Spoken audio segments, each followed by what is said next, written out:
ଯୋଗ को निजर व्रत और सेवा भाव में निरंतर कर कोरापुट जिला कोटपाड़ार रवींद्र कुमार कर से कोटपाड़ा अंचल विभिन्न स्थान में व्यक्तिशेष मानू सुस्थ और निरोग रही वार्ता बांटुवा एवं योग प्रशिक्षण देवार देखा मिली।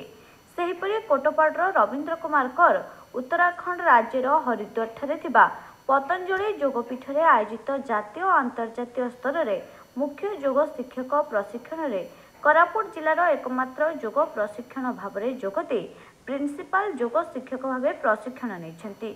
उक्त प्रशिक्षण शिविर में विश्वगुरु बाबा रामदेव प्रत्यक्ष प्रशिक्षण देवा सह देश विदेशर नाम अर्जन सहित आयुर्वेदिक प्राकृतिक यज्ञ और घरोई उपचार विशारद माने उच्चकोटीर प्रशिक्षण देते जहाँ विश्वर कल्याण सह सुस्थ परिवेश में सहायक बोली रवींद्र कर मत व्यक्त करछन्ति।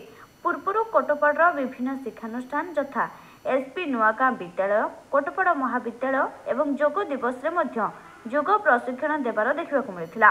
कोटपाड़ विजय कुमार मिश्र रिपोर्ट प्राय।